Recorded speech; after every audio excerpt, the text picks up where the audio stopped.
الحمد للہ رب العالمین والصلاة والسلام علی سید المرسلین اما بعد فاعوذ باللہ من الشیطان الرجیم بسم اللہ الرحمن الرحیم الصلاة والسلام علیک یا رسول اللہ الصلاة والسلام علیک یا حبیب اللہ الصلاة والسلام علیک یا نبی اللہ وعلی آلک واصحابک یا نور اللہ۔ پیارے اور محترم اسلامی بھائیوں، دارالافتاء اہل سنت سلسلے کا وقت ہوا چاہتا ہے۔ انشاءاللہ عز و جل آج ہمارے ساتھ دارالافتاء اہل سنت راولپنڈی، مرکزی دارالافتاء اہل سنت راولپنڈی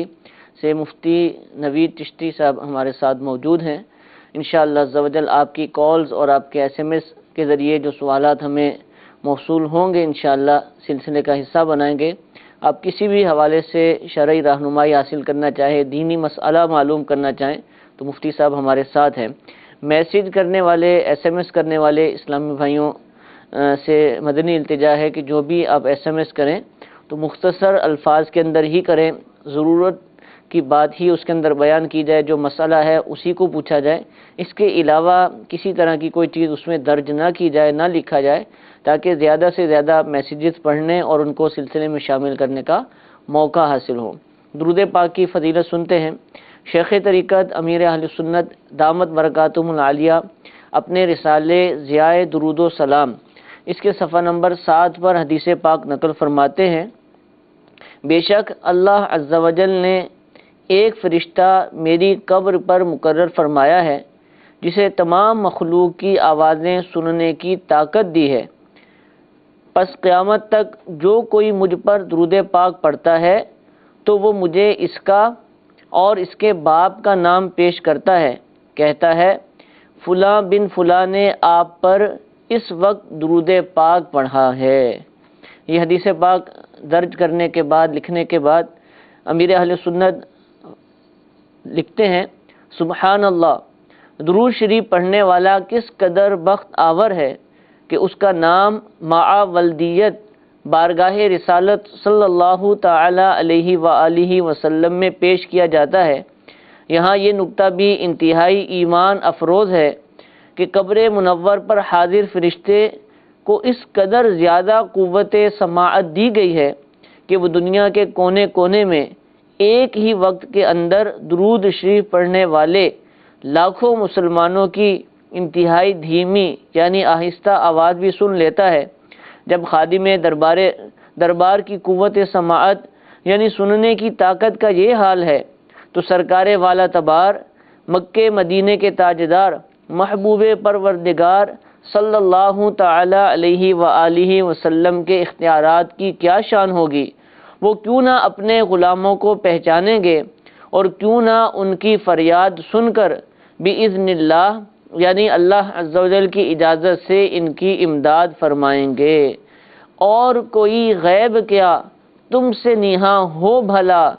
جب نہ خدا ہی چھپا تم پہ کروڑوں درود، میں قرباں اس ادائے دستگیری پر میرے آقا، مدد کو آ گئے جب بھی پکارا یا رسول اللہ، صلو علی الحبیب صلی اللہ تعالی علی محمد صلی اللہ تعالی علیہ وآلہ وسلم۔ مفتی صاحب سے ہمارا رابطہ کچھ منقطع ہے، انشاءاللہ جیسے ہی مفتی صاحب سے رابطہ ہوتا ہے تو سوالات کا آغاز کرتے ہیں۔ دارالافتاء اہل سنت، جیسا کہ راولپنڈی کے دارالافتاء اہل سنت کا تذکرہ کیا، الحمدللہ عز و جل دارالافتاء اہل سنت کی ملک بھر کے اندر 11 شاخیں ہیں۔ انہی شاخوں میں سے ایک شاخ مرکزی دارالافتاء اہل سنت راولپنڈی، یہ دارالافتاء اہل سنت راولپنڈی اور اس کے مضافات میں جو شہر ہیں ان کے لیے الحمدللہ قائم کیا گیا ہے۔ یہ صدر کے علاقے، راولپنڈی کا علاقہ صدر بہت ہی مشہور ہے۔ وہاں پر بینک روڈ پر حاجی احمد یار خان یا حاجی احمد خان جو مسجد ہے، بہت ہی بڑی مسجد ہے، مشہور و معروف، اس کے قریب ہی واقع ہے۔ آپ وہاں تشریف لے آئیں تو انشاءاللہ آپ کے حوالے سے معلومات حاصل ہو جائیں گی۔ مفتی صاحب ہمارے ساتھ موجود ہیں، پہلی کال سلسلے میں شامل کرتے ہیں۔ جی چلائیے۔ مکان کرائے پہ دے رکھا ہے ہم نے، کیا اس کی آمدن کا بھی ہم نے عشر یہ زکوٰۃ نکالنی ہے یا نہیں نکالنی؟ دوسری بات، میری بہن ہے محتاج حقی سے، میں اس کو دے سکتا ہوں یا نہیں دے سکتا؟ جی حضور۔ الحمدللہ رب العالمین والصلاة والسلام علی سید الانبیاء والمرسلین۔ جو پہلا سوال ہے کہ ہمارا ایک مکان ہے، اس کے کرایہ پر ہم نے دے رکھا ہے، اس کی آمدن پر زکوٰۃ لازم ہوگی یا نہیں؟ تو اس کا جواب یہ ہے کہ وہ جو مکان آپ نے بنایا ہے اس میں نیت کا عمل دخل ہوگا کہ وہ مکان آپ نے کس نیت سے بنایا تھا۔ اگر تو اس نیت سے بنایا تھا کہ اس مکان کو بنا رہے ہیں، اس کو بیچ دیں گے، اور جب تک بیچتے نہیں ہیں اس وقت تک اس کو کرائے پر لگا رکھا ہے، تو اب اس صورت میں اصل نیت اس کے اندر تجارت کی ہے، تو اس صورت میں ہر سال اس کی جو کل مالیت ہوگی اس کے اوپر زکوٰۃ فرض ہوگی۔ ٹھیک ہے۔ اور اگر ایسا ہے کہ وہ مکان بنایا ہی اس لیے ہے کہ یا تو خود استعمال کریں گے یا کرائے پر لگائیں گے اور اس کا کرایہ استعمال کرتے رہیں گے، اور بظاہر سمجھ میں بھی یہی آ رہا ہے کہ بنایا اسی لیے ہوگا کہ اس کو کرائے پر لگائیں گے اور جب ضرورت پڑے گی تو خود استعمال کرتے رہیں گے، تو اس صورت میں اب اس کی مالیت پر زکوٰۃ نہیں ہوگی، بلکہ جو اس کا کرایہ آئے گا، اگر وہ کرایہ سال بھر رہتا ہے اور باقی نصاب کے مطابق مال موجود ہوتا ہے، تو باقی اگر زکوٰۃ کی شرائط پائی جاتی ہیں تو اس صورت میں اس پر زکوٰۃ فرض ہوگی۔ ویسے صرف کرائے پر مکان ہو تو اس کی مالیت پر زکوٰۃ نہیں ہے۔ دوسری جو بات پوچھی ہے کہ میری بہن محتاج ہیں آنکھوں سے، تو کیا میں ان کو زکوٰۃ دے سکتا ہوں یا نہیں؟ تو پہلی بات تو یہ دیکھیں گے کہ آپ کی بہن اور آپ کس خاندان سے ہیں۔ اگر بنو ہاشم سے ہیں یا سادات فیملی سے تعلق رکھتے ہیں یا ایسے ہیں کہ جن کو زکوٰۃ نہیں دی جا سکتی، تو اس صورت میں تو ان کو زکوٰۃ نہیں دے سکتے اگرچہ وہ زکوٰۃ کی مستحق بھی ہوں۔ اور اگر وہ ایسی کسی فیملی سے آپ لوگ تعلق نہیں رکھتے کہ جن کا آپس میں زکوٰۃ ایک دوسرے کو لینا دینا جائز نہیں ہے، تو پھر دیکھیں گے کہ آپ کی بہن زکوٰۃ کی مستحق ہیں یا نہیں۔ اگر زکوٰۃ کی مستحق ہیں تو ان کو زکوٰۃ دے سکتے ہیں، اگر مستحق نہیں ہیں تو زکوٰۃ نہیں دے سکتے۔ مستحق کب نہیں ہوں گی؟ جب ان کے پاس سونا، چاندی، روپیہ پیسہ، مال تجارت یا حاجت اصلیہ سے زائد سامان کل ملا کر اتنا ہو جائے کہ 52.5 تولے چاندی کی مقدار تک پہنچ جائے، تو اب اس صورت میں وہ زکوٰۃ لینے کی مستحق نہیں ہیں۔ اور اگر ان کے پاس سونا، چاندی، روپیہ پیسہ، مال تجارت، حاجت اصلیہ سے زائد سامان کل اتنا نہیں ہے کہ جو 52.5 تولے چاندی کی مقدار تک پہنچ جاتا ہے، تو اس صورت میں وہ مستحق زکوٰۃ ہیں، ان کو زکوٰۃ دیں گے تو زکوٰۃ ادا ہو جائے گی۔ ٹھیک ہے۔ اچھا حضور، آپ نے پہلے جو سوال کا جواب تھا اس میں کہا کہ اگر تجارت کی نیت سے لیا تو ہر سال اس کی کل جو مالیت ہے اس پر زکوٰۃ ہوگی۔ کسی نے تجارت کی نیت سے لیا اور بیچنے کا ہی ارادہ لیکن بک نہیں رہا ابھی تک، اور اس کو کرائے پر بھی ڈال دیا ہے، تو اب کرائے کی بھی آمدن اس کو ہو رہی ہے اور ادھر اس کی ایک مالیت بھی ہے، تو کیا اب دونوں چیزوں پر الگ الگ زکوٰۃ ہوگی یا پھر کرائے پر نہیں ہوگی، یا پھر اب کرائے پر ہوگی اور مالیت پر نہیں ہوگی؟ کیا ہوگا؟ اگر اس نے مکان بنایا یا خریدا تو تجارت کی نیت سے ہی ہے، لیکن اس کے اندر ابھی تک بک نہیں رہا تو کرائے پر لگا دیا ہے، تو جو مکان کی مالیت ہے اس پر تو ہر سال جس دن اس پر زکوٰۃ فرض ہو رہی ہے اس دن جو مکان کی مارکیٹ ویلیو ہے اس کے اعتبار سے اس پر زکوٰۃ فرض ہوگی۔ باقی کرائے پر زکوٰۃ اس وقت ہوگی کہ جب آپ کے اوپر باقی مال پر زکوٰۃ فرض ہو رہی ہے، اس دن جتنا بھی کرائے کی رقم آپ کے پاس موجود ہوتی ہے اس رقم کو بھی زکوٰۃ کی باقی مال کے ساتھ شامل کر لیں گے اور اس پر زکوٰۃ فرض ہوگی۔ ٹھیک ہے حضور۔ اچھا، کچھ میسیجز بھی ہمارے پاس موجود ہیں کہ نماز میں جب سلام پھیرا جاتا ہے تو کچھ سلام پھیرے اور دوسرا کچھ سنے تو کیا اس سلام کا بھی جواب دینا واجب ہوگا؟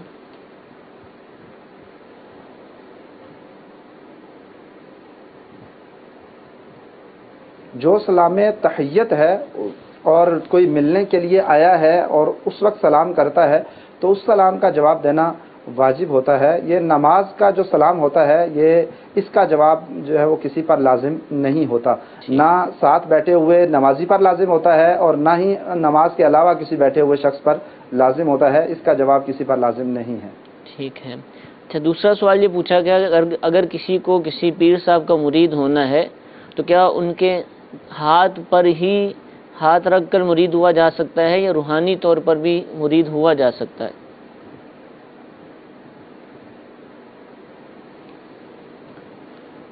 بیعت تو اصل ارادت قلبی کا نام ہے کہ کسی کے ساتھ ارادت قلبی ہوتی ہے تو اس کو ہم بیعت کہہ سکتے ہیں۔ اس کے لیے مختلف طریقے ہیں بیعت ہونے کے لیے، ان میں سے ایک یہ ہے جس کو ہم سب سے اعلیٰ عرفہ طریقہ کہہ سکتے ہیں کہ کسی کے ہاتھ میں ہاتھ دے کر اس کی بیعت ہو جانا۔ لیکن اگر کوئی ہاتھ میں ہاتھ دے کر بیعت نہیں ہو سکتا تو اس صورت میں اب مختلف طریقے ہیں کہ اس کے اندر سامنے بیٹھ کر اس کی مجلس میں بیٹھ کر جو پیر صاحب کہہ رہے ہوں وہ کہہ کر بھی مرید ہو سکتے ہیں، خط کے ذریعے بھی مرید ہو سکتے ہیں، فون پر بھی مرید ہو سکتے ہیں، اور اگر کسی ٹی وی پر لائیو سلسلہ چل رہا ہو اور پیر صاحب مرید کر رہے ہوں تو اس صورت میں بھی مرید ہو سکتے ہیں۔ ٹھیک ہے، ہاتھ میں ہاتھ ضروری نہیں ہے۔ جی ایک کال چلائیے گا۔ نذیر بات کر رہا ہوں۔ میرا سوال یہ ہے کہ اگر کسی کے مصنوعی دانت لگے ہوئے ہیں تو فوت ہونے کے بعد ان کو نکالا جائے گا یا کہ ان کو ادھر ہی رہنے دیا جائے گا؟ جی حضور، نقلی دانتوں کے حوالے سے پوچھ رہے۔ اگر کسی نے دانت لگوائے ہیں تو دیکھیں گے کہ وہ دانت مستقل لگ گئے ہیں اور ان کو چھڑانا تکلیف دہ ہے، یا عام جیسے دانت لگوائے جاتے ہیں اور ان کو آرام سے اتارا جا سکتا ہے اس طریقے سے اتار سکتے ہیں۔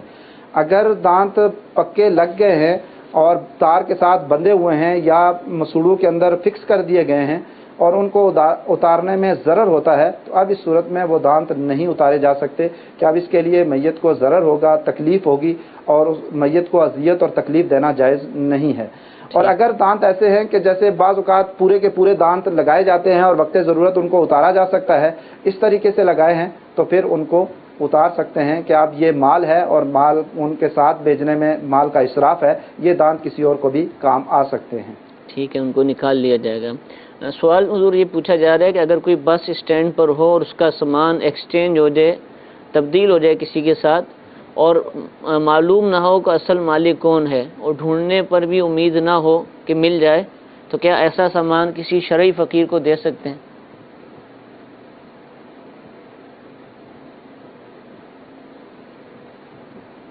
دوسرے کے ساتھ جو سامان تبدیل ہو گیا ہے اور اس کا پتہ نہیں چل رہا کہ اصل مالک کون ہے، تو اب ہمارے ہاں بعض اوقات ایسا بھی ہوتا ہے کہ لوگ سمجھتے ہیں کہ کوئی میرا مال لے گیا ہوگا اور وہ اپنا مال چھوڑ گیا ہے تو اب میرا مال اس کے لیے ہو جائے گا، اس کا مال میرے لیے ہو جائے گا، تو ایسا شرعاً جائز نہیں ہے، اس طرح استعمال کرنا ناجائز ہے۔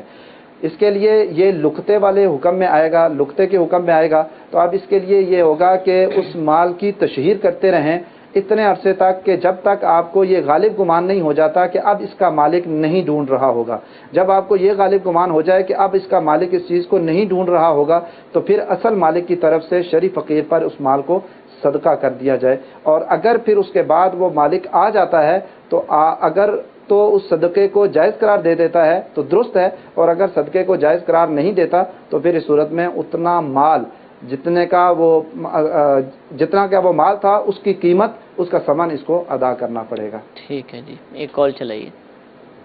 سر میرا یہ سوال ہے کہ صدقہ واجب اور صدقہ نافلہ یہ کیا چیز ہے، اس کے بارے میں تو تفصیل بتائیں، کیونکہ میں نے آپ کے دعوت اسلامی کی ویب سائٹ پہ اکاؤنٹ چیک کیا ہے تو اس میں دو چیزیں لکھی ہوئی تھیں، یہ اس میں سے اگر صدقہ بھیجنا ہو واجبہ اور واجب اور نافلہ، یہ ان کی تھوڑی سی تفصیل بیان کر دیں۔ جی حضور، مدنی عطیات کا موسم ہے اور لوگ اس وقت جمع بھی کروا رہے ہیں اور کروائیں گے بھی، تو یہ لفظ ہو سکتا ہے کہیں کو معلوم نہ ہو،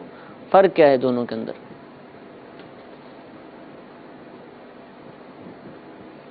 دونوں میں بہت زیادہ احتیاط کی ضرورت ہے۔ صدقات واجبہ جیسے اس کی چند قسمیں ہیں، جیسے زکوٰۃ ہے تو وہ صدقات واجبہ کے اندر آتی ہے،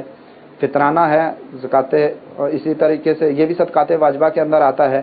نظر کسی نے مانی ہے اور اس کی نظر پوری ہو گئی ہے تو اب جو اس نے نظر کے بدلے میں جو چیز مانی ہے وہ دینا واجب ہے۔ اسی طریقے سے جو روزوں کا کفارہ دینا ہے یا قسم کا کفارہ دینا ہے، یہ صدقات واجبہ میں آتا ہے۔ اس کے علاوہ